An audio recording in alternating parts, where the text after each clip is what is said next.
chirp, chirp, chirp, chirp, chirp, chirp, chirp, chirp, chirp, chirp. Honk, honk, honk. Beep, beep, beep. Chirp, chirp, chirp.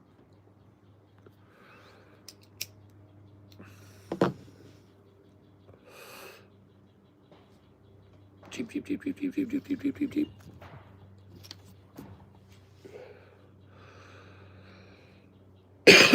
I really want to know who that is. Somebody told me that there's some sort of app you can get for your phone. And it'll pick up the bird noises and tell you exactly what it is. Oh, yeah. Now that we got those labs too, I bet I could like go out there with it and like get a really good sample.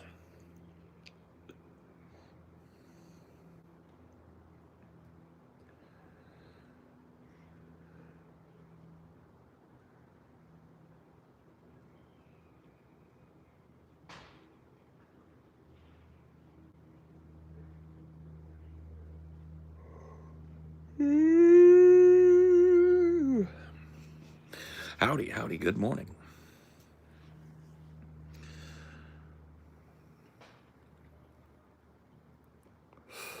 Skibbity bebop. Dibbity doobop. Today is gonna be fun. This week is gonna be fun. This is a working week for me and Amelia. It's a week off, but a week on. But that's okay.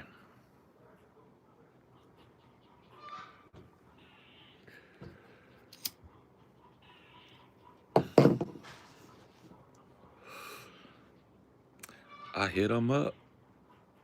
Guten Morgen.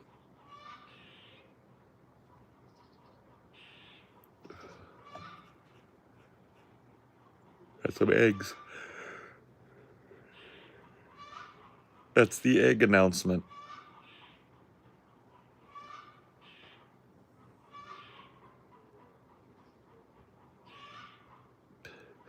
Claim to be a player, but a wife.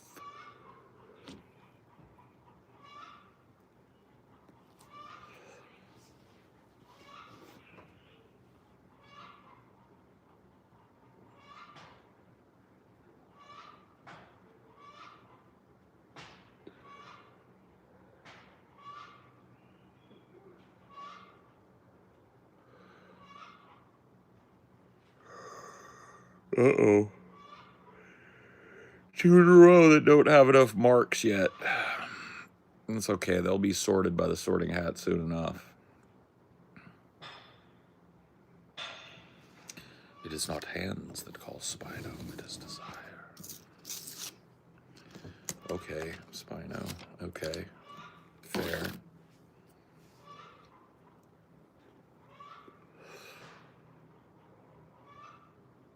Who's screaming in the background? That's a chicken, and that's a chicken clucking because she's squatting out a couple eggs. She's going cluck cluck cluck cluck cluck cluck cluck cluck.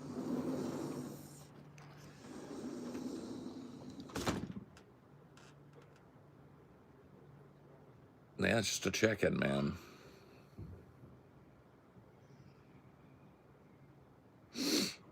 It's just einen chicken. Flash fries Spino from Frozen.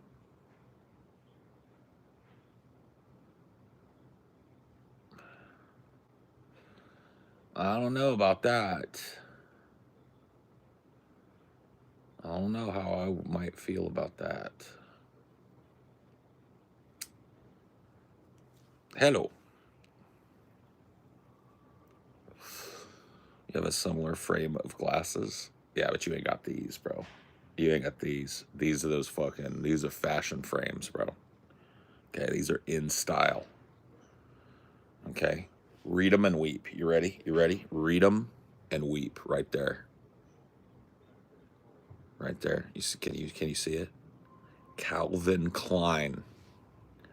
The Calvin Klein. The guy that went back in time and almost had sex with his own mom. but then managed to hook his mom up with his dad, thus saving his timeline from destruction. Remember that? He's the dude that made these.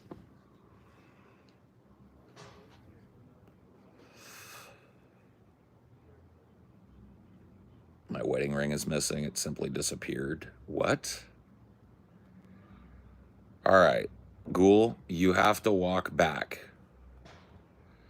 When is the last time you're absolutely sure you had the fucking wedding ring? The last time you're absolutely sure.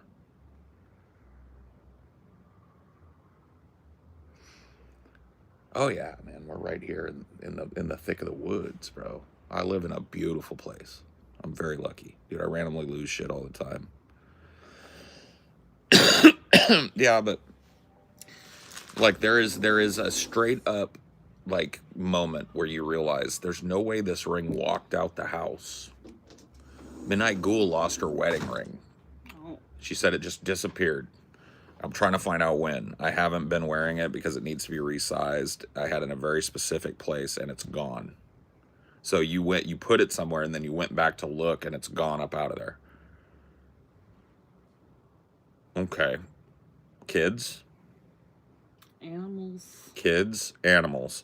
I would say kids are number one. Kids. So I'd start the interrogation. Because, like, think about it, man.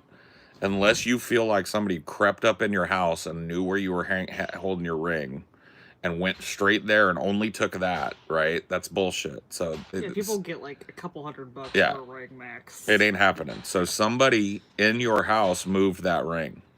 Cleaning. The question is who? Cleaning, kids, husband.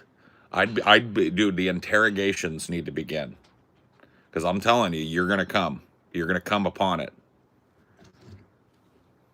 She's 3 and is 0 help. I mean, you could do a little interrogation. 3 is old enough to be interrogated. You put the spotlight on her. Get in the hot light. And they're like, all right, little one. Listen to mom. Okay? You see this? You see dad's ring right here? There was a ring like that, and it was right here. What did you do with it? Or have you seen it? Have you seen it? You've seen mom's ring. We have to find mom. Oh, that might be good. Here's what you do. You go like, we've got a job today, little girl or little boy. We have to find mom's ring. Oh yeah, like make it like a scavenger hunt with no like blame. Yeah, like... no blame at all. And so they go, I know where it is. They go get it out of their fucking little teddy bear, and it's fucking GG. Hey, Sigrid, good morning to you as well. For sure, man. I'll hit you up a little bit later. We'll have a smoky smoke together. Bust out the big flashlight. Yeah. Make it like a Blues Clues thing or some shit. Get like a big magnifying glass and act like you're looking for clues. That's how you do it. Oh yeah, maybe your husband took the ring and pawned it. Maybe you had to. No, I doubt. Well, thank you, darling.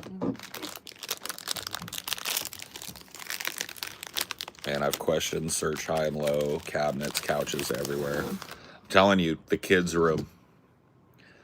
You really want to flip a place? Flip the kids' room. Because I can almost listen, kids are fascinated by stuff they're not supposed to touch.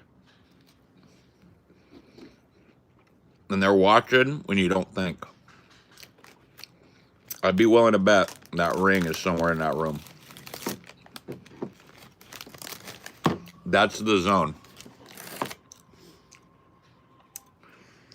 That's the zone I would check. I'd look in toy boxes. I'd look in little pockets. Little hidey holes. I'd look under that bed.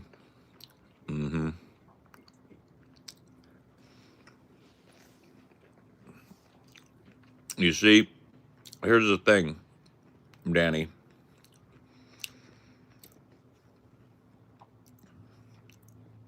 That ring is in that house. That ring is in there. It didn't grow legs and walk out. And your 3-year-old can't leave the house. So it's there. It's just a matter of finding it.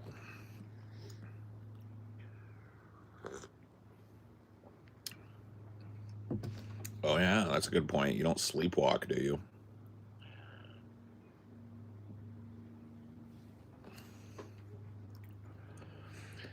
I mean, I assume they asked their husband, because, like, that was one of my ideas. Like, husband brought it to get resized without telling her and then forgot. Yep.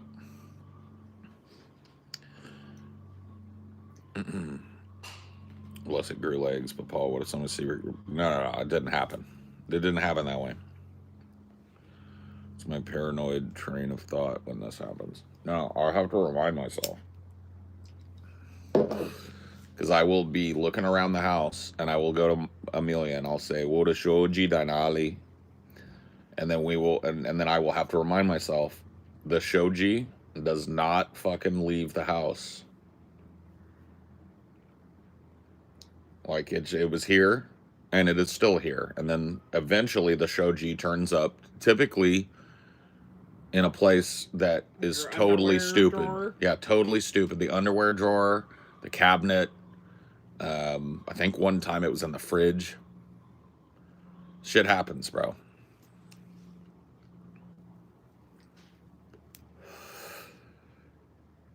Have you ever had a tolerance break? Yeah, well, I take a tolerance break from people here. Like from stupid people. But otherwise...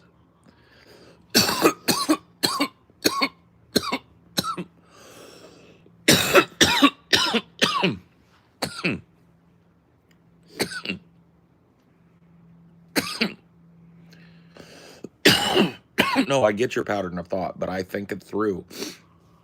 I think, oh shit, somebody stole it.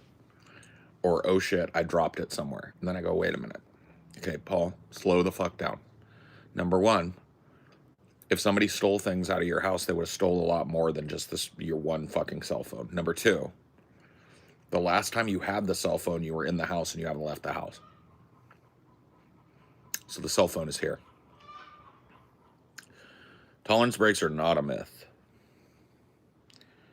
They actually work quite well to keep your, tolerance down. But you have to stick to them. I want to switch back to flour. Dabs haven't been hitting the same way. Well, you know why? Because your tolerance is up. That's why I stopped dabbing. That's why I stopped concentrates and stuff. It's because, like, you get your tolerance up so high that dabbing isn't hitting right, then flour is not going to hit right. Oh yeah, every little toy chest and cabinet.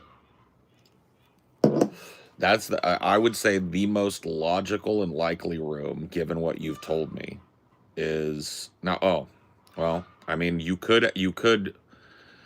So do you have a housekeeper? Do you have anybody that comes into the house that would be able to find some little trinket like that and pocket it? I'm not trying to point my finger. I'm just saying, let's X all the X's, cross all the T's, and dot all the I's. You know, no. We do that after checking the kids' room. Well, she said no anyway. Yeah. So it's like that removes that. So no workers that come to the house regularly. So it's just her husband, her, and her kid that are in and out of the house. Her husband is not going to fucking move or just, like, do anything with that ring. Danny didn't. And so there's one fucking culprit in the house. There's one. Now, they might not be able to come right out and tell you where it's at, but you can start thinking now, oof, what if they put it in the toilet? That could be a thing. That's one way it could be out of the house, is if the little one threw it in the toilet and flushed the toilet, either on purpose or accidentally. But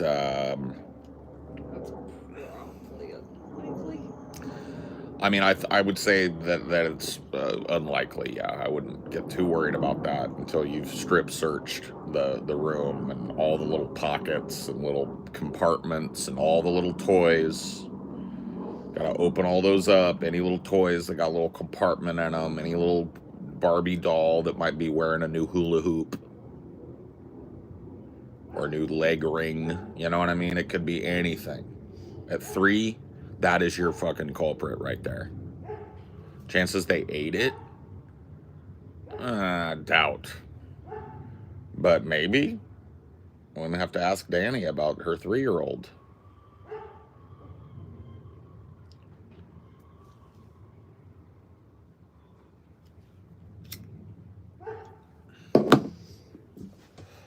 That's catastrophizing until. Well, yeah, but we're thinking of like the wildest possibilities for how a ring could go missing, right?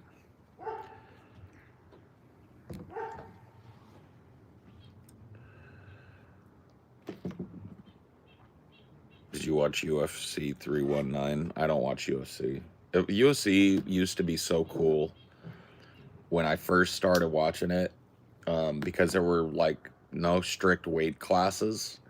So they would throw these skinny little kind of kung fu guys in there with these big fat brawlers.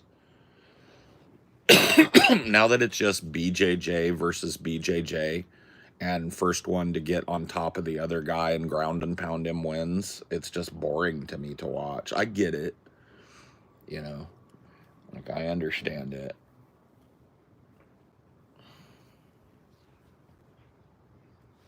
Here, I'm gonna go slip my shoes on and see my neighbor over there.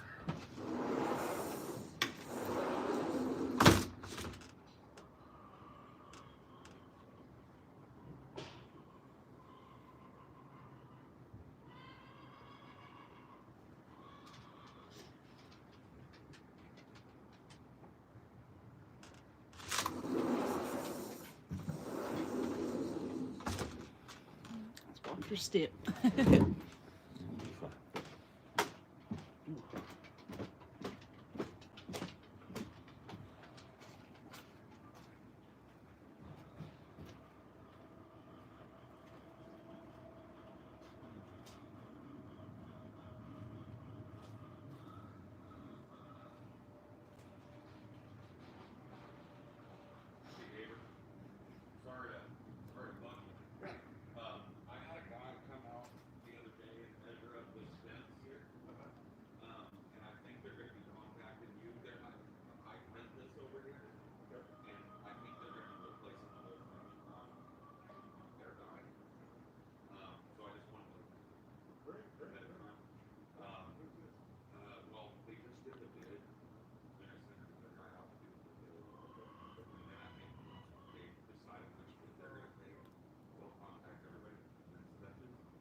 Cool beans.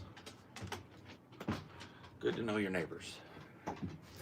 Always good to know your neighbors. Ooh, ooh, ooh. Yeah, that pile. He said that pile. Oh yeah. Up against the fence is killing him because rats nest in it, and they come across and mess with his chickens. So I told him when we get back into town, I'm just gonna, I'll shift it to a pile out here so it's not right up against his fence. No biggie. Heard back on the trees, though. I think we're telling anyone until they come send an arborist to look at them. No. I don't know if they'll actually do it or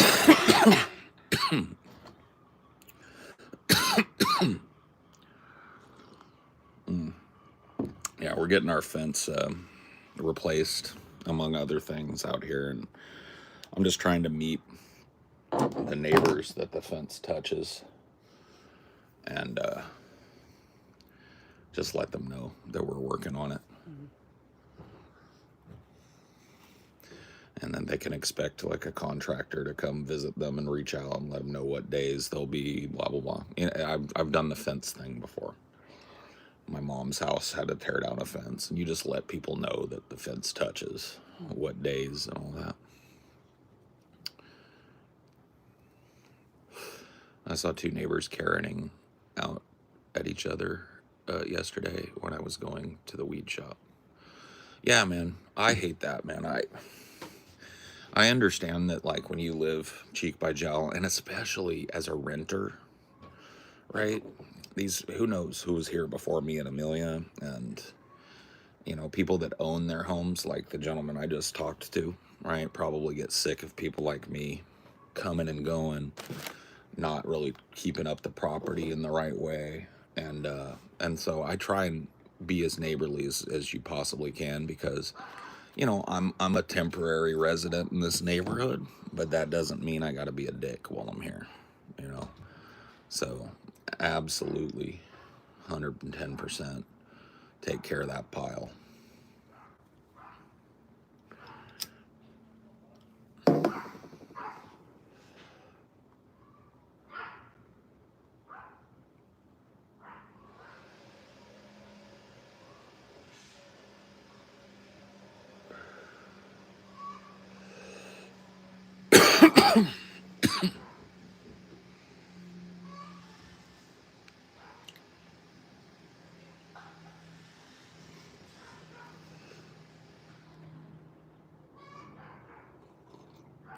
Kind of annoying because one of them had his Silverado parked in the middle of the road, and they stood in the middle of the road having an argument around a blind turn. Yeah. Well, I'm telling you, man, there's a lot of free-floating hostility in the world today.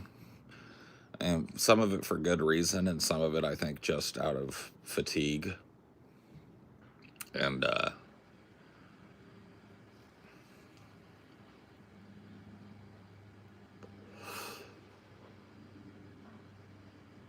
yeah. YouTube's AI is not working as well as it has been. This has been a quite sad morning, I think. Well, you know what it is, though? It's the weekend. Mm-hmm. So all the kids are home, and the ones that ain't been sorted by the sorting hat yet, it's okay. We're helping out the AI. Opinion on hedonism? Hedonism. Do I understand the word properly? Hedonism means to satisfy personal desire, right? It's to like make that the forefront of your life. Seeking out stimuli, pleasure, action, right? And doing that as a forefront of your life. Am I correct with that word?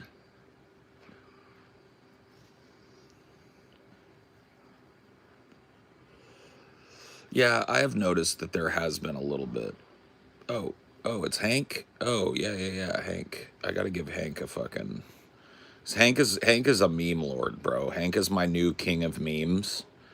He's just fantastic, and he's cool people too. I chill with Hank in Discord quite often, so new mod Hank.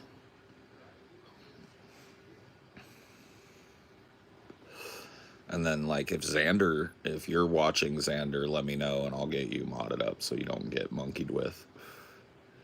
Some dome people that chill over here. Yeah, is Xander up in here? Because, yeah, if he's up in here, I'll get him. Let's tell him. Oh, there he is. Xander Dirk. Beautiful. That is a moderator standard. Boom. Now nobody gets fucked with. Hey.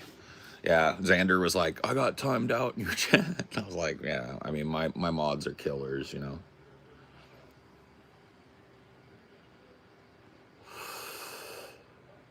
I'm definitely a hedonist in that metric. I love doing what brings me pleasure. Mushrooms in the shower. Hell yeah. Well, yeah.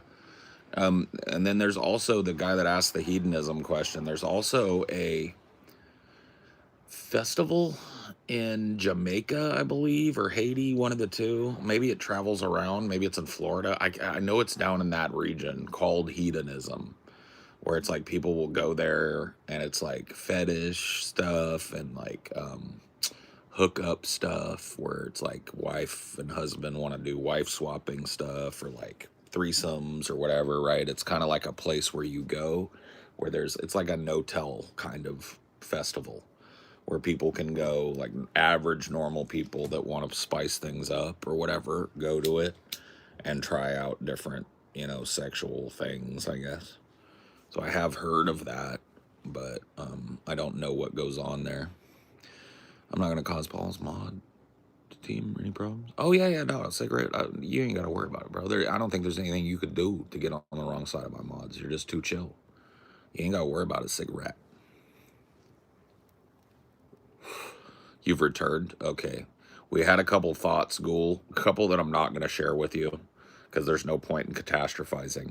But I'm telling you, man, we narrowed it down. The culprit has to be the baby. And if that's the case, it's probably in the baby's room somewhere. There's a good chance a baby that old don't even remember they took it. They played with it for a while, threw it in their toy chest, put it on Barbie's neck or whatever, and threw it in there. So you're just going to have to go through every little thing that they got, your little toy cabinet and thing, if you haven't already. Yeah. Where am I living now? Pacific Northwest. Specifically, I'm near Seattle, near-ish. Way up in the mountains and the woods, but I'm near-ish Seattle. Anything that's hollow and has a hole. Yeah. Any little doll house, toy house, any little bear that's got pockets. Even like a bear that might have a hole in it. You can stuff things in them. It could be there. Get you like a metal detector. Yeah. You could try the scavenger hunt route and see if the scavenger hunt might work. Cough it up. Because the kid might just cough it up if you go the scavenger hunt route. You say like, listen, if we find this magical ring, then we're going to give a pizza party. But if we can't find it, no pizza. Boom. I know where it is. Doodly doodly doo.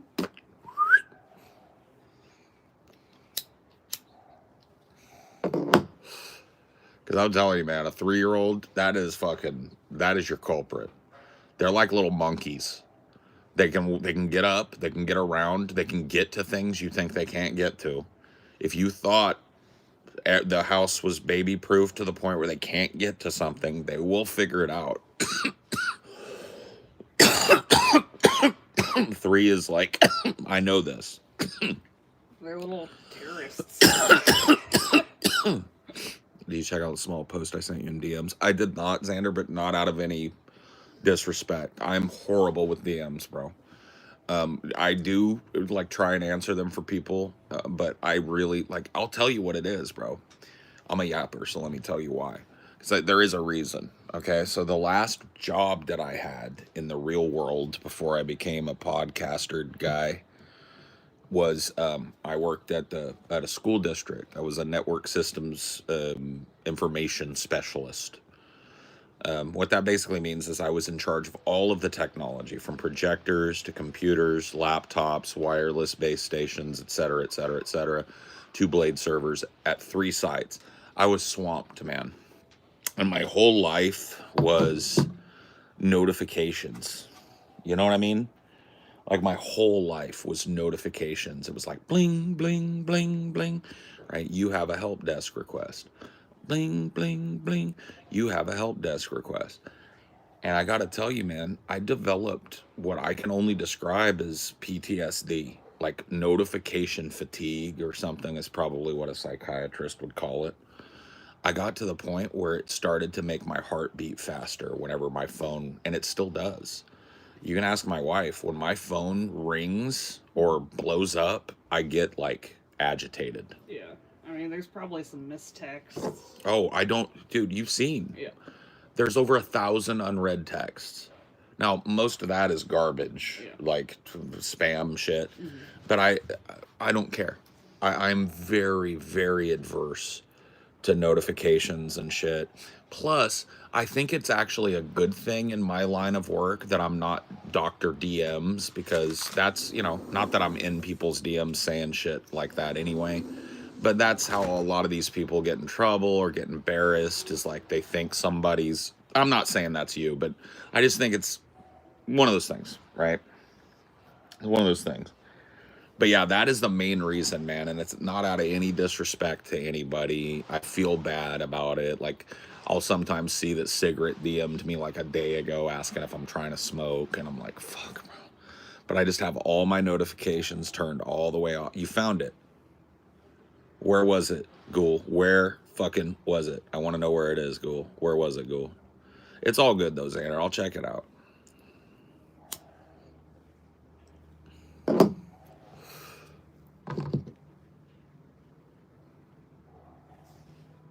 In a drawer. Hey, you know what? Mystery solved.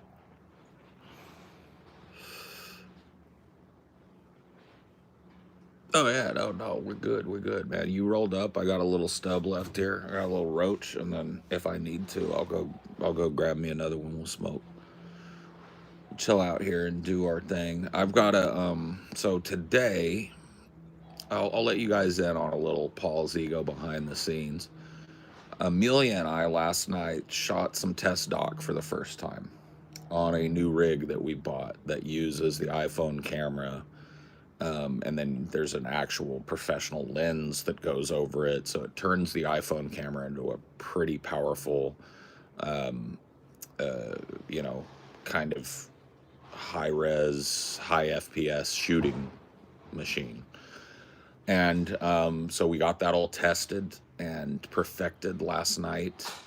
We've got these really cool professional Rode lav mics that are wireless. And we are heading out later today, probably in a few hours here, 3, 4, 5 hours. We're going to leave out and we are headed to Port Angeles, Washington, which features in the movie Twilight. But we will be staying in Port Angeles, Washington in a hotel there. And then tomorrow we will be driving up to Forks, Washington, and to La Push Beach, both very important set pieces in the Twilight franchise. And we're going to shoot some locational. And then I come home the next day. So we'll be there today in Port Angeles, and then we'll be shooting the doc tomorrow. And then we're coming back home after that. And we are staying here one day to like refresh a little bit, and then we are leaving again to head to an undisclosed location in the mountains of East Washington to film the rest of the doc stuff that we need and the live action stuff. So yeah, cheers to you, Cigarette. I'm gonna hit this and then we'll take it down to the nub with you.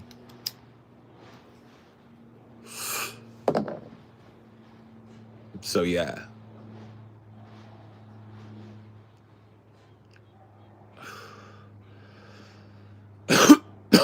Let me give you some stats, because I went and looked.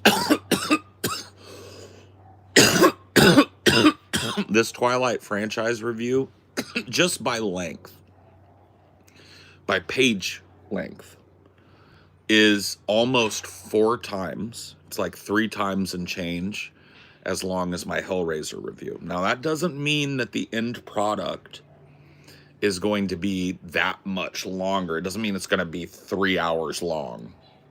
But, but, it's going to be a long boy. That's all I can tell you right now. And I hate to tell you, but it's going to take us a while because we're shooting now, right? So I'm going to go shoot the locational. Then I come back. Then I have to shoot the rest of the narration. Then it goes to Amelia's desk, and I am done with it. And I will be doing research for my next video on C4C, and Amelia will be living and breathing this edit. So, you know, it's going to take a while. It's her, you know, this is going to be our first big project together, and it just happens to be the biggest project I've ever done as a solo guy, or really, I think, outside of solo. I've never done a video like this. I've never done a retrospective in this way. I've never had so much go into it. Is this an intended project or something that sparked organic after watching it? This was to be quite honest with you, this idea came from Amelia's mom. I'm not even going to lie.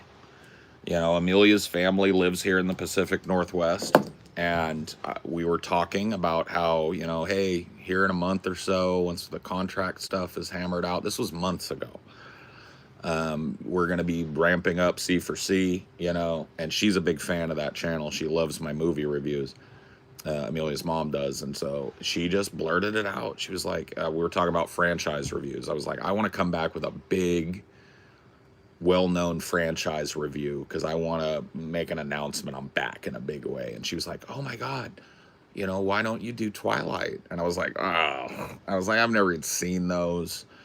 I'm a dude, and I feel like those are chick flicks, but it's stuck in my craw. Well, actually, it's stuck in Amelia's craw. And she brought it up at one point when we were down the road a little further, you know, and really starting to brainstorm. She was like, what about what my mom said, Twilight? She was like, I honestly think if you watch the first one, you'll see the potential that I see. And I was like, okay, throw it on. So we watched the first Twilight. And I was hooked. Hooked, Amelia. But I thought Amelia was a neat. Oh, yeah. Well, she basically sits around and does nothing except half of my business. You know, whatever.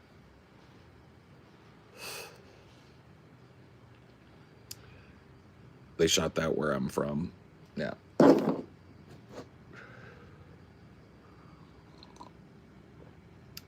Dude, I wanted to tell you this, Phoebes. One of them whined on our subreddit, the Deep Fat Fried subreddit, and he was like, yeah, a lot of us idolized you. And I was like, fuck, you idolized me? I was like, I'm glad I pissed you off. Quit idolizing people that create things, create something yourself. They tried to look at that as a dig towards you when you did exactly what the prescription in my post was. Did you see that shit, Phoebes? Where they're like, Paul, this is what Paul really thinks of Phoebe. And it's like, you actually did what I say in there. Like, you stopped looking at me do this and you started doing it. And you're actually doing better at this than I am, right? You probably make more guap than I do doing this now. You're certainly pulling better numbers than me. And it's just like, are you guys that self-unaware, bro? It's cute, though. You know, whatever.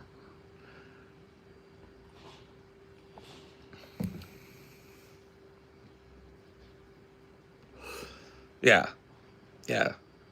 Like, it's like the fucking point goes over their head. It's like they read the first part, stop idolizing people that make something. They just skip that last part, which is like, it's you to a T. Like, if you're gonna argue that anybody doesn't do that, it can't be Phoebes. Because you took inspiration from this and watching other people do this. And you made the decision that you were going to fucking get yourself the kit that you needed to fucking actually do it yourself. And now you're doing better than most of the people on the platform doing it. And it's just like, how How does that part get ignored? It just goes to show you it's headline disease, is what I think. They called Amelia neat. Oh yeah, it's wild. It's wild. Well, one of the reasons they called Amelia a neat is because one of the things that they doxed about her was that she applied for disability in California and didn't meet the standard. And so a lot of them. This was fucking like 6 years ago, 5 years ago when we first moved back to Cali, and they wheeled it like a fucking bludgeon, and it's just like, oh my god, man.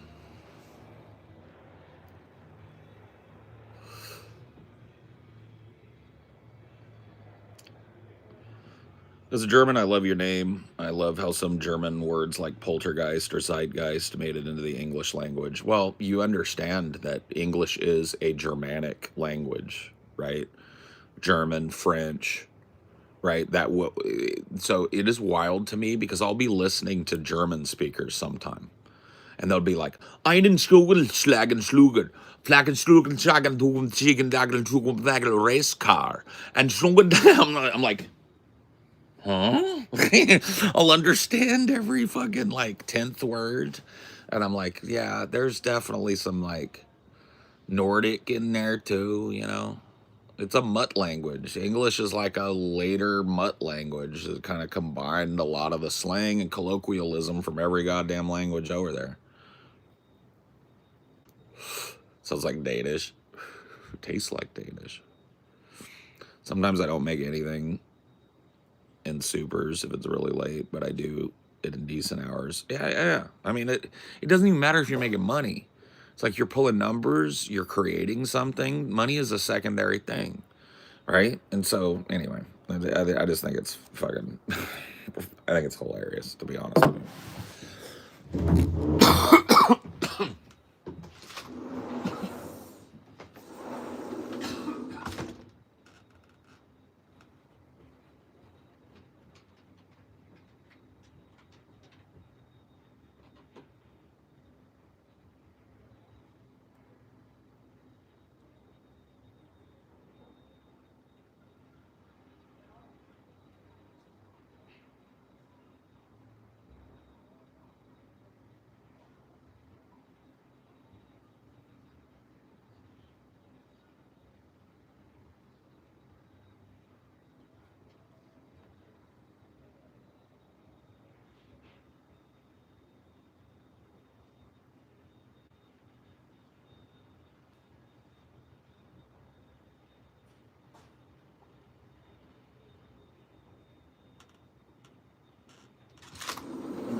Dude, I'm not trying to brag, but now that my hair is trained for this hairstyle, there's no product. There's nothing in this. This is just like wet from my shower this morning. And my hair's thick, so it takes forever for it to dry. So that's nice. That's good because my hair was not happy with me when I first got this haircut. It took a hot minute for it to settle. By the way, cigarette or anybody else, this is my final for the morning / afternoon because I'll be driving in a few hours. But cheers. Here we go. I use pomade. Like, I'll probably need to get some pomade in it as it dries. But when it's wet, my hair just kind of falls into place in the right way. So it's nice. Yeah, cheers. Hallelujah. Bro, I don't know if you know this, Phoebes. Okay. Go back a few weeks. Enough Paul's Ego spam subreddit. Opens a new Discord and puts the invite in the subreddit. 48 hours later, a dick measuring contest destroys not only the Discord, so the Discord lasted, I think, less than 48 hours. Destroys not only the Discord, but the entire sub. A new sub is made. The old sub comes back for archival reasons. All of this happened because I spoke words.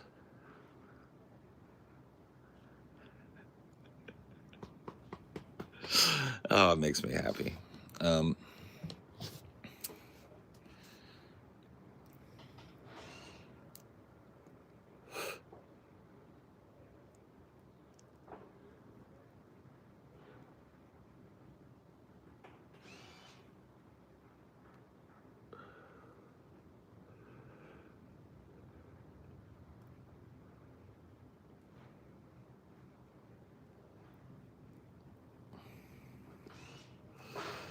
We love to hear it, man. It was wild. It's like you're their God speaking their lives into existence. And then all of them farted in their diapers, and some poop came out.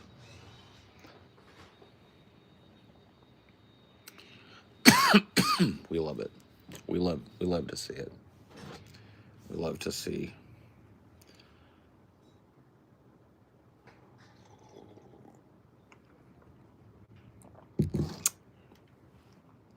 And then everyone clapped. You guys taking the week off?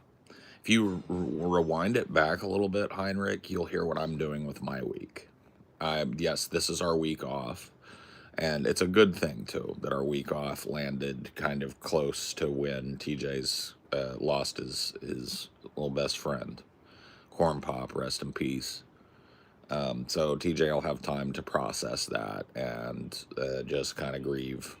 And that's a good thing. But I, personally, will be busting my ass this week. I'm traveling today, shooting doc tomorrow, traveling back, and then traveling again and shooting doc and traveling back. So I've got a bunch of stuff to do, and I've got a week to get it done.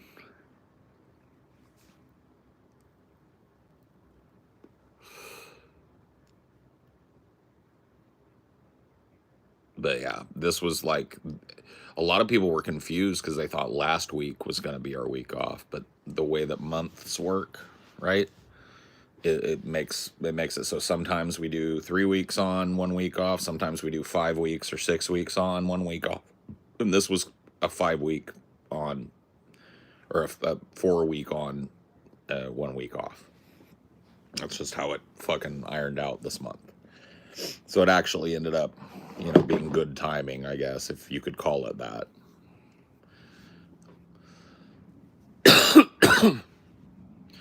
Paul, did you by any chance see what I wrote? I really think it's a good idea. No. I'm not sure what you're talking about, Matt Blank. Are you talking about this? Are you talking about the last thing you wrote? Matt Blank. Oh my God, Paul, I just had a brilliant idea. You could totally do a documentary on parasocial behavior by baiting the DFF subreddit into a Discord. No, I mean, I think it's a great idea, but I think it also centers that community way too much, right? Like, I love talking shit from a distance, but I have a pretty strict don't touch the poop mentality. And I gotta be honest with you, if you look at what's happened just because I spoke a few words, I don't need to do a doc. Like, why center them? If I can almost guarantee just me and Phoebe mentioning them today will send them into a tizzy, right? Certainly if Phoebe fucking, clips something out of this and then puts it up as a fucking clip over there, oh my God, dude, they'll go ape shit. Probably remove it. But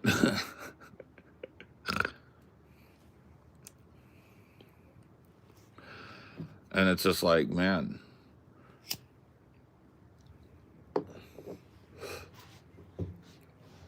In whose world is that a bad thing? They shouldn't be promoted, just examined. Yeah, yeah, yeah. If you go look at my Twitter banner or X or whatever, it's this cool picture somebody made of me, of somebody like I'm a giant cosmic being and I'm holding up a person by the back of their shirt and like scrutinizing them. That's how I feel about people. Certain people. Internet people. Grow TF up. No. I don't want to grow up. I'm a Toys R Us kid. There's a million toys at Toys R Us that I can play with. There's bikes and trains and video games. It's the biggest toy store there is. I don't want to grow up, 'cause if I did, I wouldn't be a Toys R Us kid.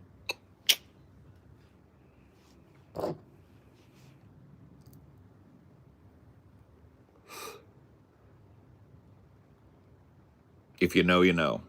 If that was familiar to you, you age yourself.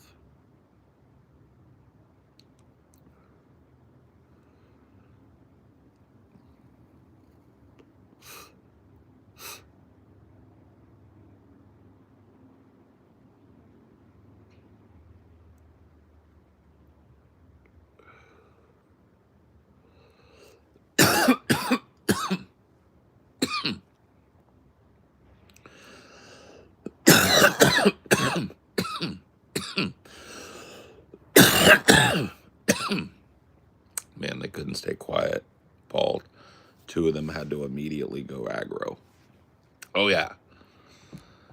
See, Sigrid knows. Sigrid's been around the block and he knows how, people operate in these types of communities and shit.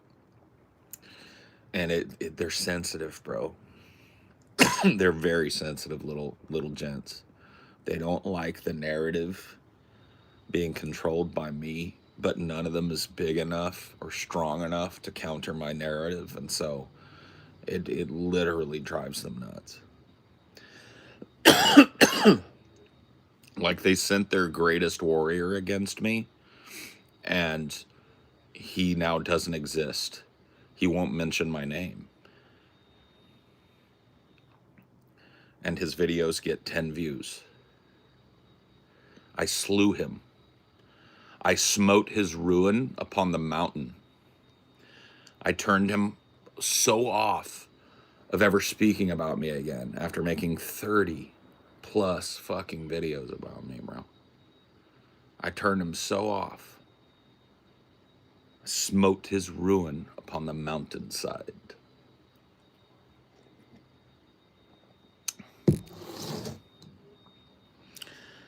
That appearance set off a chain of events that destroyed that community, turned it against each other. At once, he was like writhing snakes, then like fiery doom. We fought endlessly up the stairs of Khazad-dûm until we reached the peak of Karadras. And it was there that I smote my enemy's ruin upon the mountainside. Yeah, it's David versus Goliath, but Goliath went to do his shit with the sling, flung it, the rock missed, or the Goliath went like this, and then went...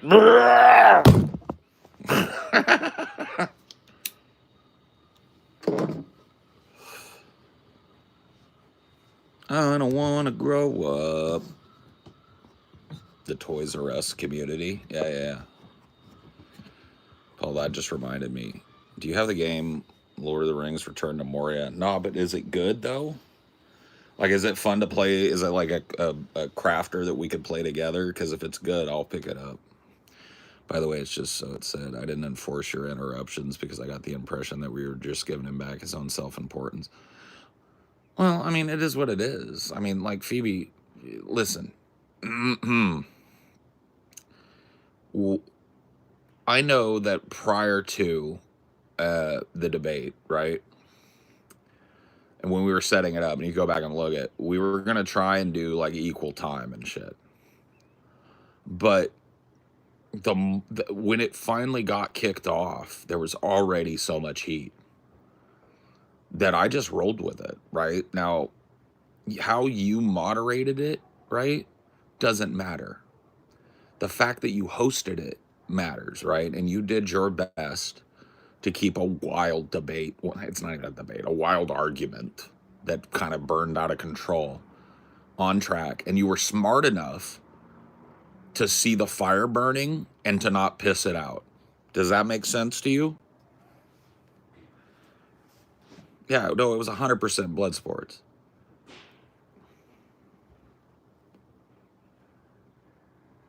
It's not 10 out of 10, but it's 7 to 9 with the homies.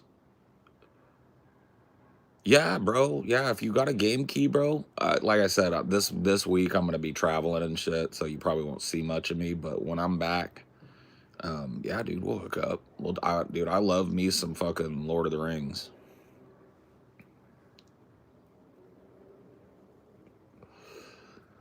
Of course they're gonna be mad, right? Of course they're gonna be angry because they feel like you were unfair. I would say this to them. If you felt it was going to be unfair to have one of my longest standing and most involved fans moderate an argument between us, then you shouldn't have agreed to it. Right? Number one. Number two, what I just said stands about Phoebes. She's a content creator. She saw a fire burning and she decided to add a log or two to it rather than pissing it out and pissing the content away. She pictured, I'm assuming, I will presume something about her, but this is content creator shit. She pictured in her mind, would this be better if I stepped in and imposed strict 1 minute talking times? Or would it be better if I let these guys slash and cut each other up and burn each other down for the memes? And she made the right call, in my opinion. And that's all I'll say. But yeah, not adhering to that was on me and that was on him. You know, we decided to kind of just go. And that was a mutual agreement that we had, right? And we decided, it felt very mutual. He didn't feel like he really wanted to do the fucking time limit thing. He was enjoying cutting me off. I was enjoying cutting him off. And both of us were kind of working our way up. So it's just like, but none of these people are content creators. This is why, Phoebes, you've heard me say it a million times, dude. I love my fans, but ultimately they don't know what the fuck they want. It's my job as a content creator to give them what they want. And a lot of times they think they want something, but they don't. It's like, get DP back together. You don't want that. That would never be the same, bro. You can never go home again. Go back to the way you used to do DFF. You're never going to get that, bro.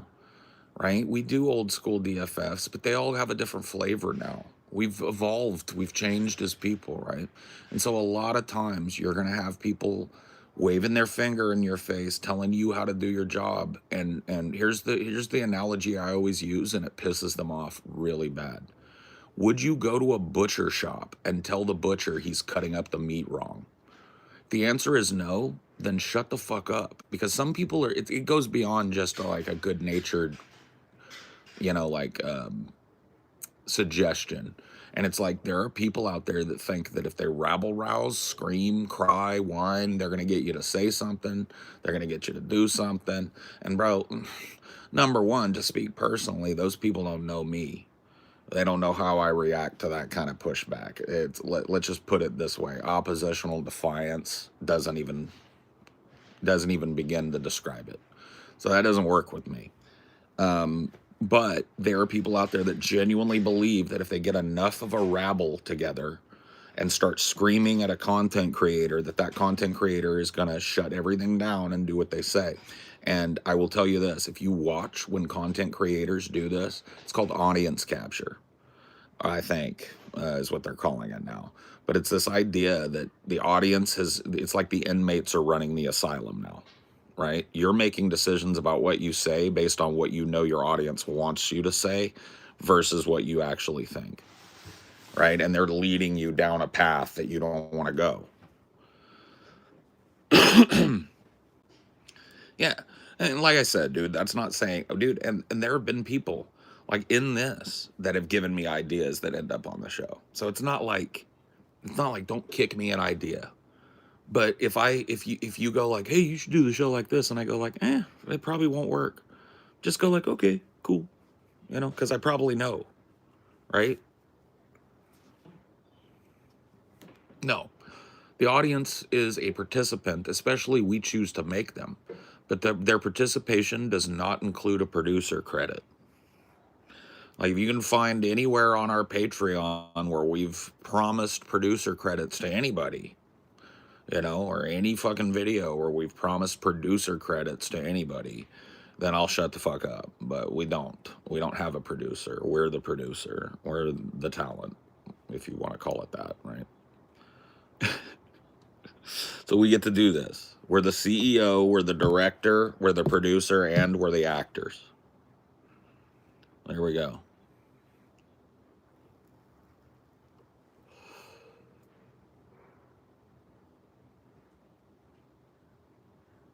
I'm sure there are kids who play with toys.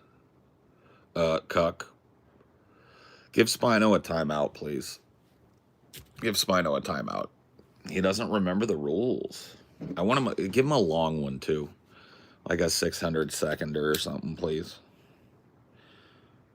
Yeah, thank you. In fact, if multiples of you want to rack him up time, I ain't gonna be mad about it. He deserves it. He knows the rules. He's been here. He knows he's not supposed to have conversations with people that are fucking not me. This is not like a place to socialize with each other off topic.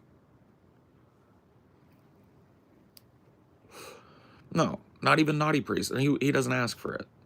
Right? I'm not even kidding. Like if Naughty Priest reached out to me, right, and said, hey man, I've given you a lot of money. I want to be a producer on the show and give you more money. I would say, okay, what have you produced? Right? It's like a job interview at that point because we don't need it, right? Maybe we want it.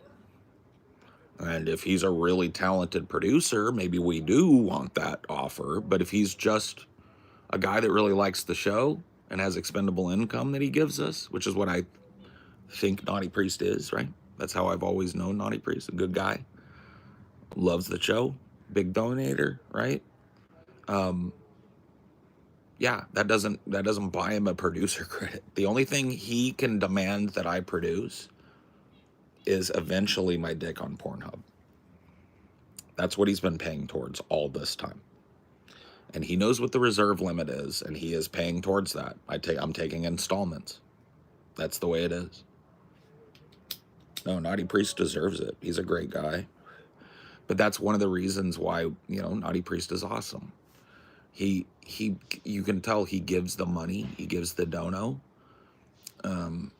because he likes the content and he likes us and he likes to know that he's supporting us. And so he always shows out. He's always there, always a guy. So anyway, there's a whole lot of appreciation, but I have, the same level of appreciation, maybe slightly less, but no, I have massive amounts of appreciation for the people that watch us. And that even goes, Phoebes, for the anti-fan community. I know, believe it or not. But if you watch the Howard Stern retrospective yet, Phoebes, you'll know that this dude was a big influence on me as a guy that grew up watching him and listening to him. And this dude thrived in that center where it's like you love him or you hate him. And I have done so much work in my career to establish that kind of persona where I'm a lightning rod that I have a massive amount of appreciation for the people that hate my guts. I don't appreciate them going after my wife. That there's no kayfabe in that. But everything else, dude, it just feeds me. It just feeds my legend.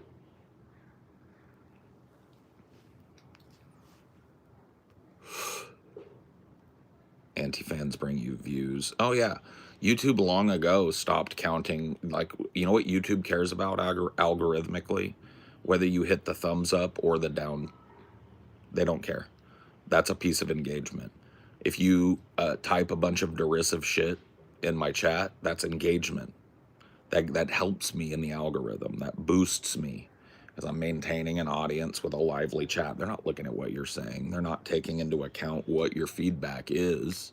They just want to know how many times did I induce you to touch the content, right? If you thumbs it down, you touch the content. If you go and thumbs it down on a bunch of alts, like sometimes people do, you touch the content.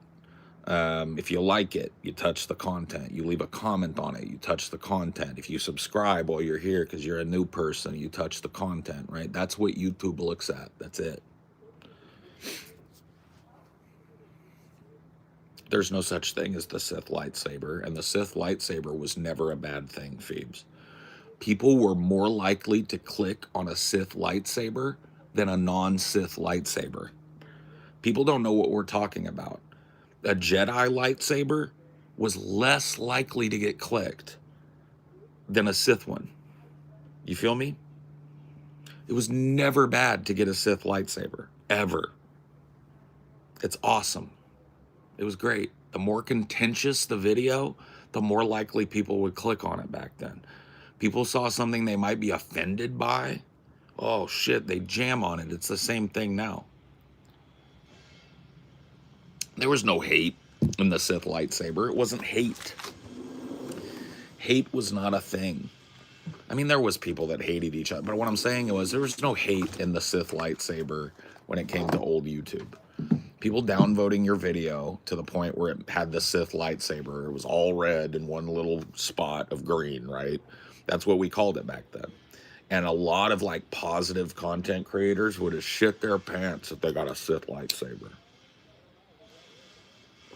But as a dude that was trying to put myself in that weird middle ground that, you know, I'm not saying I'm the same as him, but Howard Stern, George Carlin, Bill Hicks, love me or hate me, you're going to listen to what I have to say either way, right?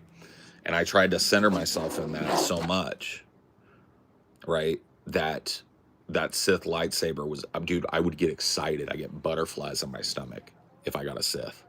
Because it just meant my chat was, or my comments were going to blow up. And it meant that there was a bigger chance that bigger creators were going to see it and either agree or disagree with me. And back in those days, when you commented on something, right, as a creator, you had an activity feed and people could see, you know, The Amazing Atheist commented on this video. Wow, this was awesome. Well, TJ used to do that for me. And I knew what he was doing too. He was like engaging with the content because it was like featuring me for a day. If he typed, man, this is a really cool video, Paul, it would go into his feed and people would go, oh shit, TJ really liked this video. Boom. And I would get fucking, every time TJ would comment on my shit there for a while, I'd get 20, 30 subs. And it's retarded that they got rid of the response apparatus, because that used to be so easy. Like, you could just see all the responses underneath. Yeah. Well, people started gaming it. Yeah. But all they had to do was to give the creator control over the approval process. Yeah. Because back in the day, it was a checkbox. Is it on or off? Yeah. If they gave us the ability to, like, there was a third checkbox that was like on, off, approval. Yeah. Then you could just keep the spam and bullshit. You could find the ones that were super contentious and you could sort them. Because what was really important was, and this sucked, getting there first. If you got there first and you maintained a good view count on that, you were never going to get bumped. There was a way, like the most popular video was always first, but you want to be there first because whoever's first is going to rack up the most. So it kind of sucked if you wanted to game it. But people used to do that all the time on my videos. I was a middling guy on YouTube at this point. And it was just like, I'd make a video, I'd get 8 responses from people. And sometimes I would watch them because a lot of them were direct responses to what I did. And if somebody pissed me off or I thought they had an interesting point, that's another video. And there was all this cross-pollination that was built into the system. Google hammered that out because Google wanted to create what it is today. The algorithm, well, paying in the TV show kind of quality that they push. That's always at the front of the algorithm because it's like Netflix. Yeah. There's like YouTube shows now. Mr. Beast is one of them. He'll never fall off the algorithm because he's got a dude at YouTube he can pick up and go, hey, what the fuck? Mm-hmm. I mean, he's working in collaboration with the place. He gets paid a better ad rate than everybody else does because he just brings so much to the platform, right? That's what they wanted to build. But what YouTube was because we called it GooTube.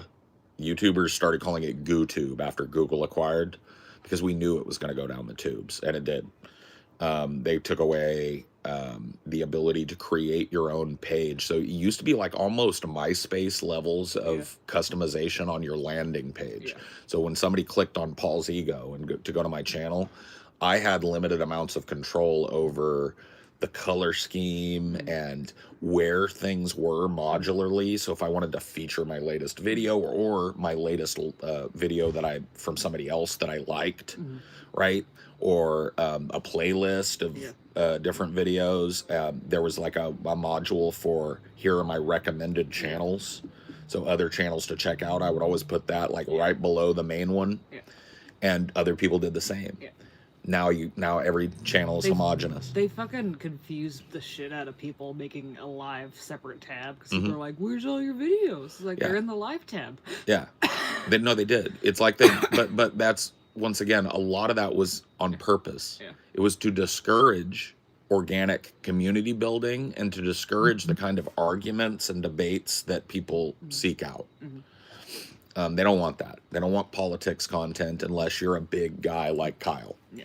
They don't want argument content unless you're a big guy like Piers Morgan. Well, also uploads versus live streams, they can censor it more easily because they're looking up the entirety of the video before it goes up. They don't even need censorship though. Like Piers has fucking people go ape shit all day on his thing, and he never has to censor anything. Yeah. And he's monetized, right? But if we say fuck, shit, twat, God forbid, faggot, we're done.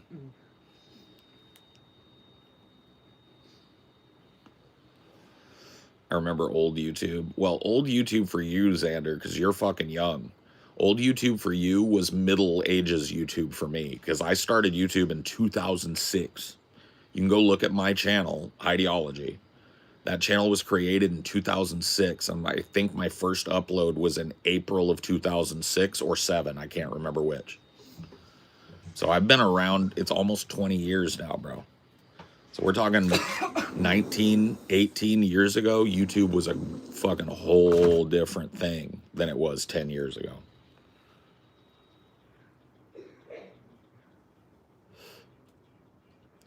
There's a YouTube pop-up ad that says YouTube, a new type of TV. Well, yeah, they're trying to make, they've already done it. YouTube Premium. You go on there, dude, have you guys, I have YouTube Premium because I hate ads. So that's how they got me. But you know what I found out? YouTube Premium comes with a ton of ad-free movies, and they're great. I was watching Whiplash last night for free. Whiplash is on there. Blade Runner was on there for free for a while, the original. You know? So it's like they've already created, it's like Netflix with, they've got YouTube originals, right? They've got all this shit. So they've just made a Netflix out of it, which is fine. But I think that slowly but surely they're going to eliminate people like me. Not just people like me, but people that don't pass muster. They're not bringing enough money to the platform, and they're too opinionated and too toxic. And I think the only thing that keeps us going is that we've been a reasonably popular channel for years and years and years. So I think we've got a little bit of legacy consideration. But ultimately, I think YouTube's vision is that we don't exist. And people like us don't exist. Opinionated people are going to find somewhere else to go. And we're prepared for that if in the eventuality it happens. As prepared as we can be, to be honest. But, yeah, I feel like the clock is ticking on this type of content on YouTube.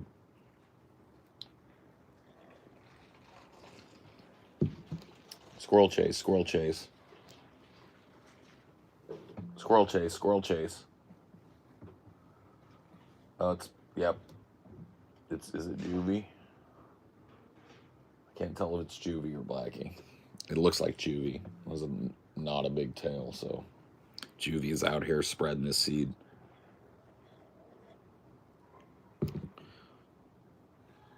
Why do you think my channel is growing despite that happening? Oh, this channel is growing. That I'm not saying like right now we're existing in this weird nether realm where it's like YouTube doesn't really want this type of content, but it's willing to scalp the ad money off of it still. I think that functionally, if you look at the way that YouTube has gone, it's more segmented off. There's more sorting of content. The algorithm has developed this complex thing, right? And so that's what I'm saying. I'm saying it's fine now. We're in this nether region where, especially this YouTube Shorts, there's still growth because they want to be TikTok, right? So, but I have a feeling that this, specifically more political, more incendiary content, is going to like eventually, because they're moving towards this, like maybe they scalp some of the most important TikTok contributors, and maybe there's some people from the YouTube side that create enough like non-offensive middling content to be elevated up out of this sewer. But eventually I don't think they're going to let people like you and me talk here. Like I just I feel like that's the way the wind has been blowing on YouTube for a long time. I mean, my main channel was banned for 2 years for nothing. They literally fully, like completely and utterly locked me out of my original account for what they called hate speech, which you guys, listening to me, I'm not a hate speech guy, but whatever. They locked me out of that account. So I appealed it. They said, nope, we looked at your appeal. You're gone forever. You'll never get this channel back. Fucking 2 years later, on a whim, I look at that channel and the ability to appeal is back. And I just sent a blank appeal. And like 24 hours later, the channel was restored with full privileges. And I was like, so I was falsely banned. That whole channel disappeared for 2 years. And only because I decided to check it on a whim was it ever unbanned. So it's just like they've already started to weed this type of shit out, I think.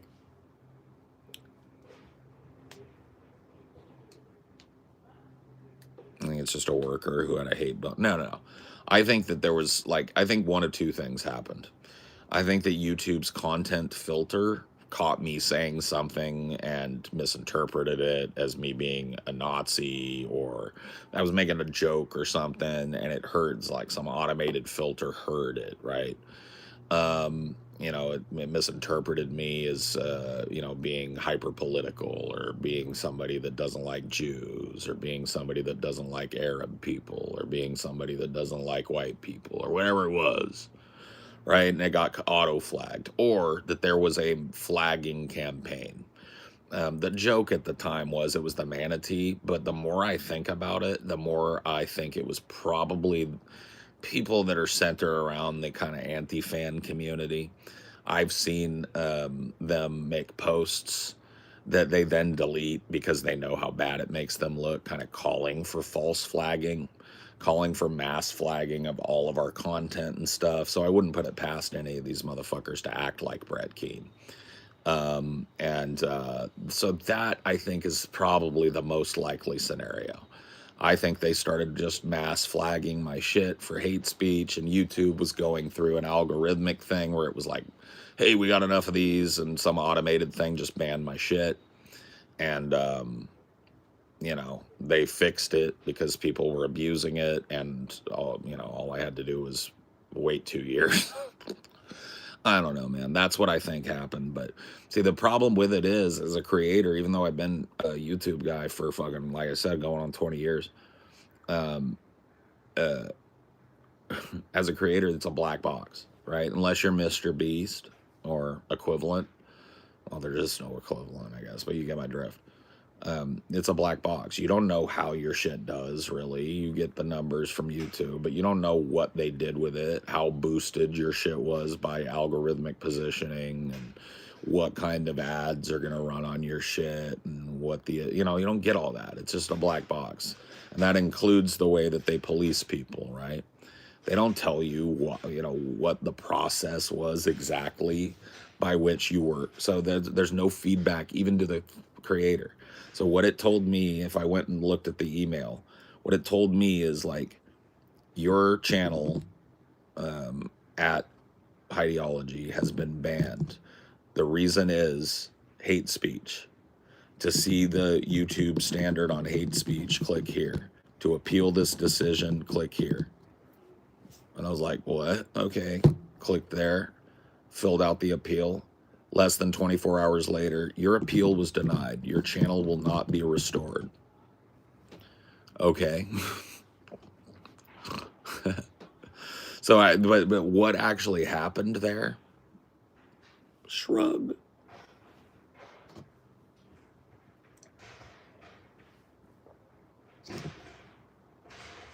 Yeah, no, I mean, they do give you some metrics, but it's like, as far as like algorithm goes, you don't know.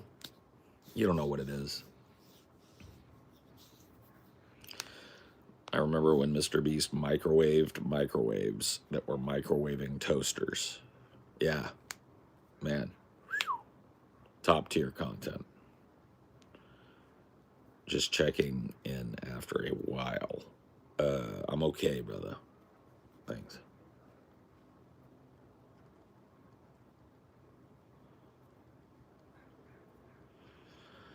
Here's your old live stream covering Andy Worski's stream with JF and the other Nazis. It may have been, yeah. I don't know what it was. But, like if a human being watched that, they would see that I was opposing the stupid white nationalist bullshit that was going on YouTube at that point. Like that's just incontrovertible. I was meeting them head first and shitting on their way of blaming the Jews for everything and going on their stupid little Kumite show and wrecking one of their fucking main host guys. If one human being would have actually looked, oh, this is a guy that's trying to run these guys off, or at the very least blunt their ability to reach young men. Yeah, okay, he can stay, but nobody's looking.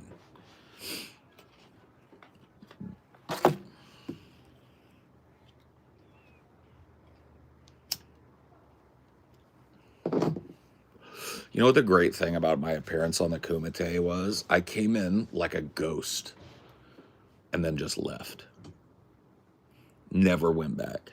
Came in, wrecked one of their hosts live on air, and then just faded into the fucking darkness like the boogeyman, and I never came back. And that show was not long for the world after that. Bro, I'm gonna pat myself on the back right now, bro. And I won't say anymore that I ended Andy Worski's career, but I definitely ended his fucking show, his first show. Worski Live exists not directly because of Paul's ego. Directly. 110% I'm to blame. And it's not even fucking controvertible, dude. One day before he fired JF, I told him, what does it say over your shoulder, Andy? Does it say JF Gary Epi Live? Or does it say fucking Worski Live back there? Because under my, from what I remember, it says fucking Worski back there. So why don't you suck it up and tell that fucking French Canadian idiot to take his dick out of your face, right? And then this dude, the next day, fires up a stream, says JF is fired, and says he told JF, hey, JF, maybe you should read the sign. It says Worski Live. And I was like, I'm in his walls. Show never bounced back from that shit. Worski fucking spun out, ended with the aim thing. Now he's back and he's way more successful than me, so I can't really talk shit. Can't really talk shit on Worski for that. But you know what I mean? That Kumite show, never the same after Paul's ego walked in and just big dicked it. It was dead. They started eating each other over there for content because they just couldn't bring the heat. Fucking Tonka Saw and all of them turned on each other, knifed each other. That show went away. Milo Yiannopoulos, the reason he's a chiclet-toothed ex-Christian or ex-gay grifter now. I get no fucking... You know what, dude? I get no recognition for this shit. I did the undoable. and I get no recognition. How does he still have a career, bro? Dude, not only does he have a career, he's got a booming career, bro. His show does really well. Really well.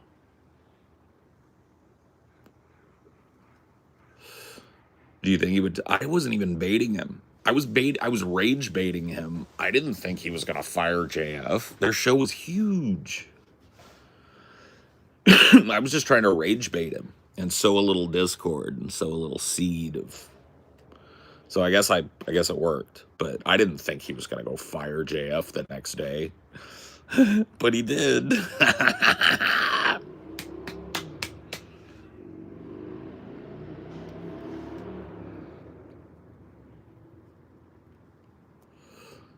It just goes to show you.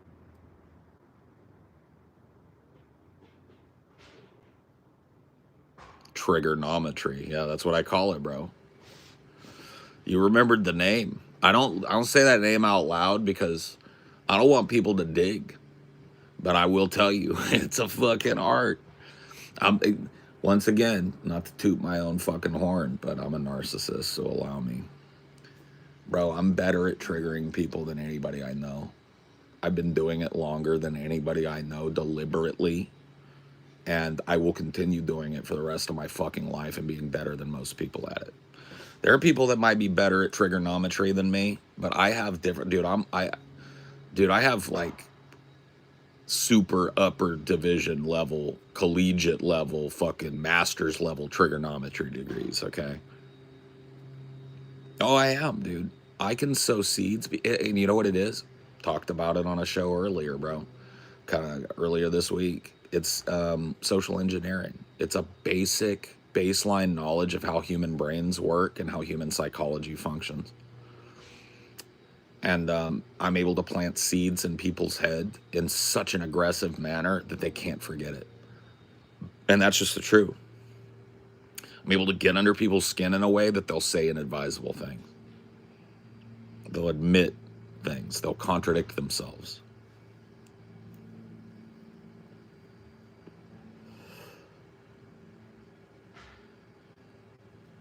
Your victims list on YouTube is longer than some serial killers. Andy, Milo, Jamie, Alchemist Soil, Vosh, the Vigilant Christian, Brett. I mean, yeah, the list goes on, man.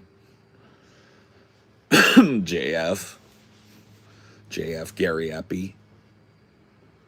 But I also created that Frankenstein's monster, or had a hand in it anyway. I put him on the map, and then he became a Nazi. I took him off the map.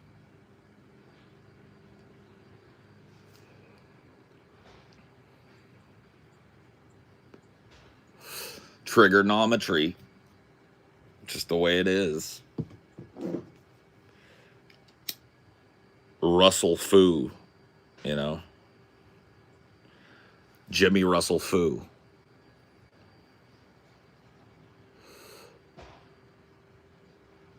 Lumphao. How does that feel, by the way? I had to give you a Korea to destroy it. I don't know. I mean, I don't really think, honestly, that I destroyed these people, but I had a hand in it. Definitely planted some seeds of discord in their community that definitely bore some fruit. And I do deserve to be mentioned in the arc of Milo's career. I asked the question that ultimately ruined his career. Right? I asked him about like cross-generational relationships, trying to be as fucking delicate as I could and not violate YouTube policy. And he gave a wine-soaked answer that ended his fucking career. And I was the only one that was going to bring it up. I was the only one that was going to ask it.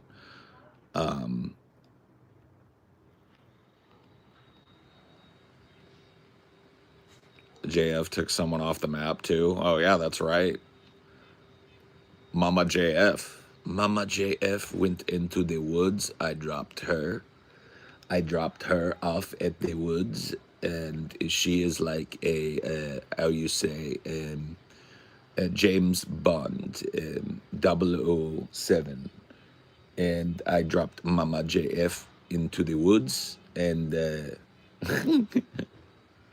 I left her in the woods and she marched into the woods, and I think she found a community of gypsies and has melted away into the background, and I think she will never be found.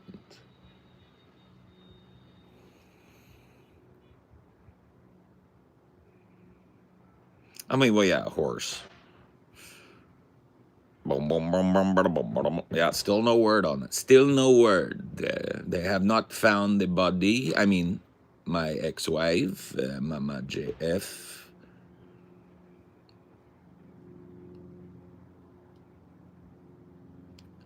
And the day after she disappeared, I decided to clean my house, top to bottom.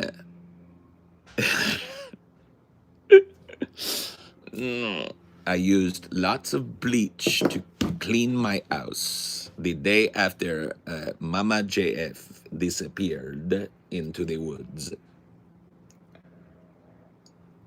Sacre bleu.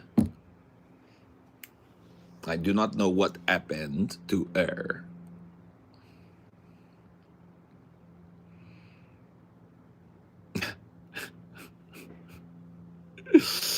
Oh shit, bro. Fucking wild. Who would have thought, man? Watched your internet blood sport spat with Worski fairly recently. It was hilarious how you had that dude nailed and figured out. Oh my god.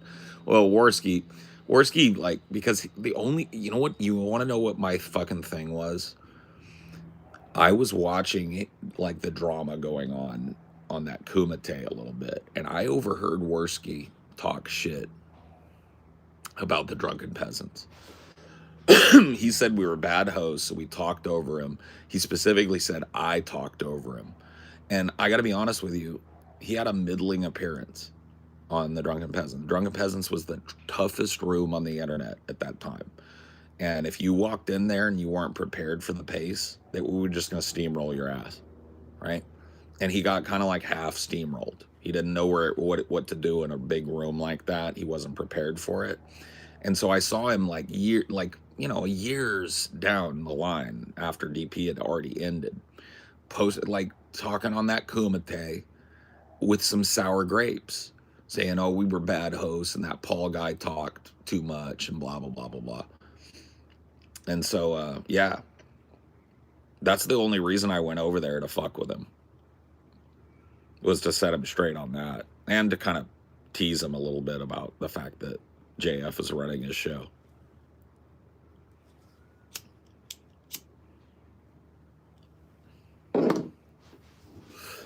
I hate the drunken peasants. They are the worst podcast.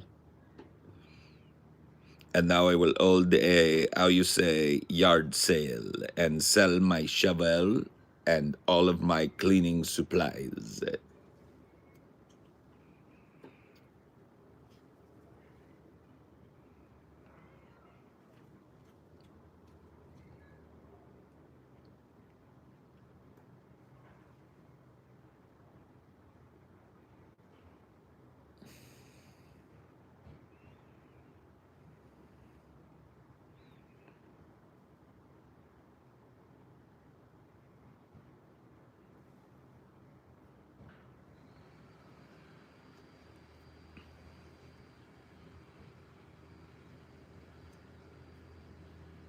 Calabasas, Calabasas, Calabasas, Calabasas.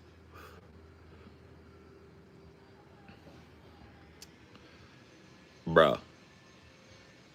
The other guy started it. Yeah, no more, cuck. You know the fucking rules up in here, bitch. Great news, Paul. I went to a concert last night. Got 2X shirt that fits. Weight loss. Oh, nice, bud. No, that's fucking good, bro. I'll share a little of mine, dude. I went to the doctor a couple days ago. I lost 10 pounds since the last time I've been in there. I'm real close to being under 300 for the first time in like 7-8 years. So I broke my plateau, is what I'm saying. So I'm losing weight again. I was kind of hovering right around like 310, 314, back and forth. I broke my plateau. I was like 304, 305. Yup. Uh-oh. Those squirrels triggering UD. Yeah. But grats to you too. That's big shit, bro. That's big shit. That's good shit. It's good stuff. Gaining a little weight because I'm studying for a comp TIA certification. Cool. You gotta pack in them carbs, bro. You gotta have brain fuel. You peeing?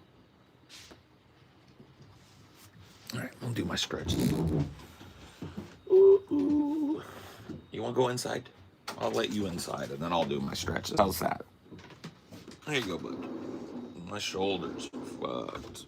Try and loosen that up a little bit.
Squirrel chase.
Okie dokie. Okie dokie. That's better. A little bit.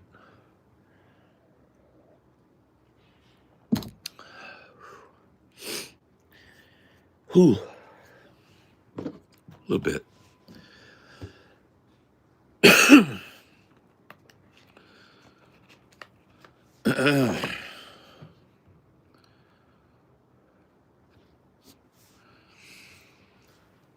Hi, everybody. Hi, everybody. I will tell you that, dude. My voice has gotten so gravelly that I have a hard time doing that. Like, hi. I lost a little bit. Gurgy is hard for me now. Well, not really. I can still do Gurgy. Gurgy's up here. But I've lost the, like, hi. I can't.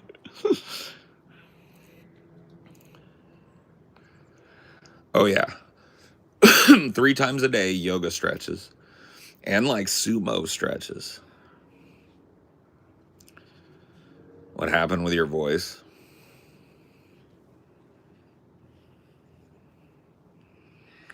But it's okay. Because as I've gotten older and gravelier, I've gained access to this really low register. Yo ho ho.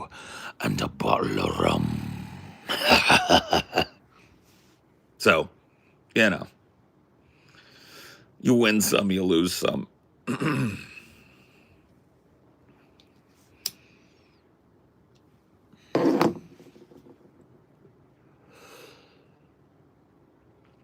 Sounds like Candyman. Candyman. Candyman. Candyman.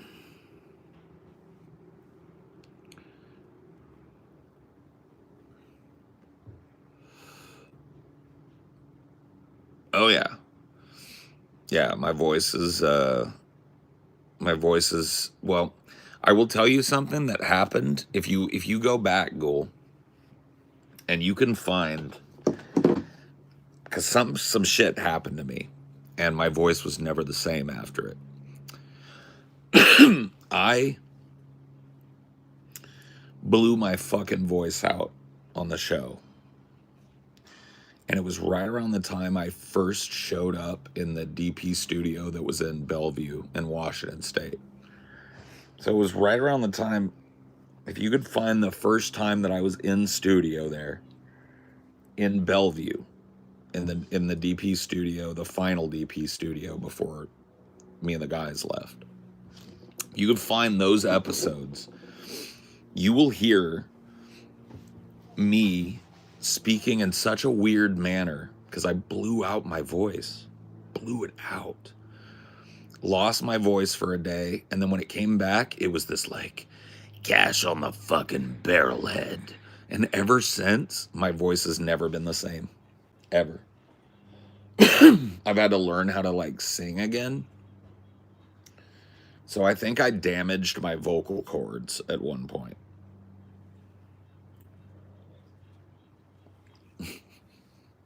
I think I like did some significant damage to my vocal cords.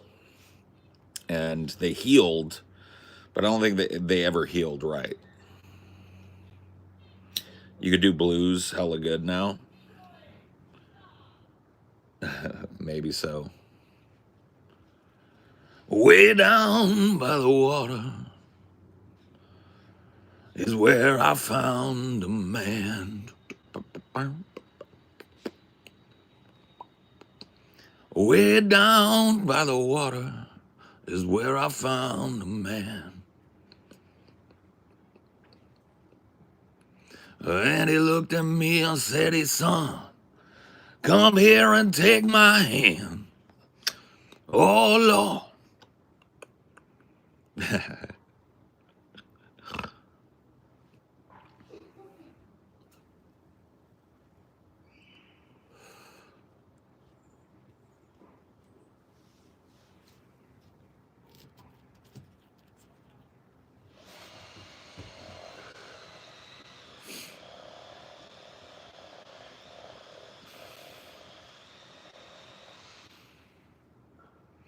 Gotta have a little gravel.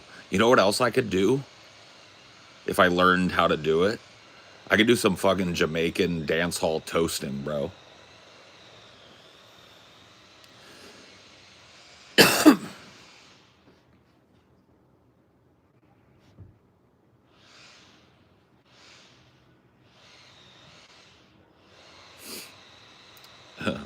Little lion sound, bomba clapte. Ramdan smara.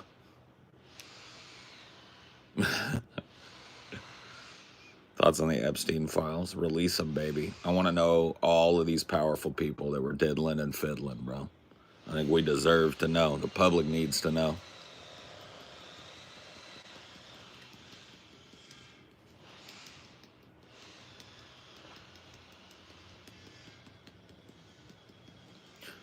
Romans 16, 19:10.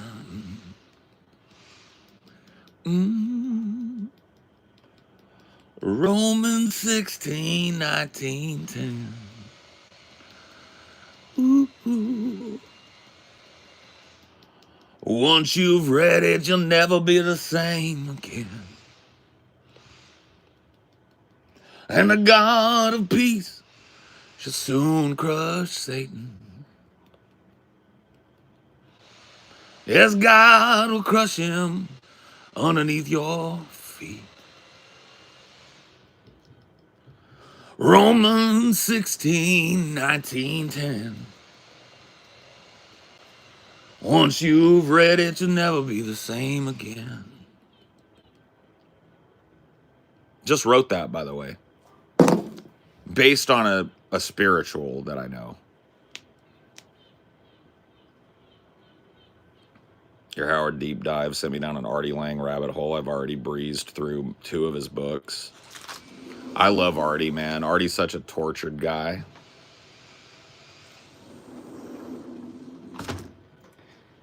Thought Dino still had a good baby, but I guess not. What was that? I thought Dino still had a good baby, but I guess not. Oh. He must have gutted it. He gutted it, yeah. He's just got a rag baby now. Yeah. So we gotta get him another baby, I guess. I did see one that looked like his out here, so I think he might have maybe brought one out. Side, left it out there a while ago. We didn't notice. Based Amelia makes an appearance. She always does.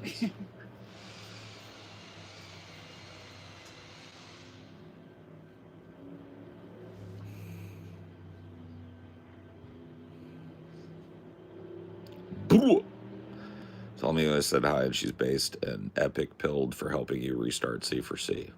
She heard. Oh, thank you. Ooh, it's gonna be cool. I'm excited.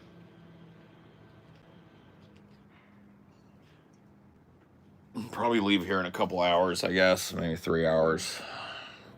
Get us some lunch probably before we go, so we're not hungry on the road, and we don't gotta worry about eating when we first get there. We can just chill for a minute. I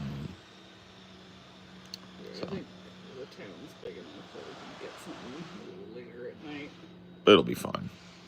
It's only an hour and a half, so it's not like we're gonna get there super late. We'll be able to get a pizza at the very least, and that's good enough.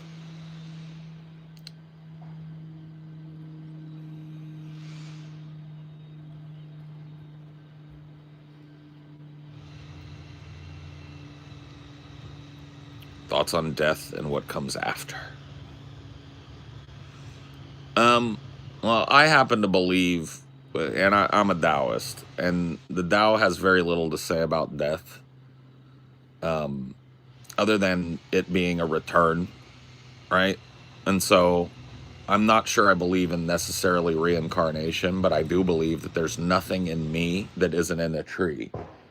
And when I'm dead, whatever there is of me, slowly or quickly, depending, will return to that from which I came. And if that's the case, then part of me is reborn, right? Maybe not as a human. So that's what I think, personally.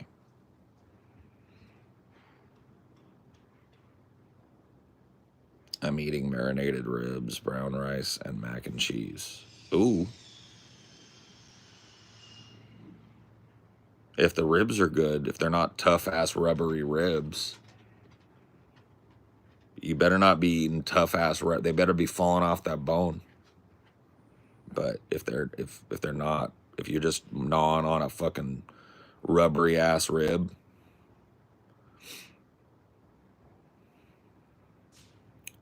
anyway, I'm out of here, you little bitches.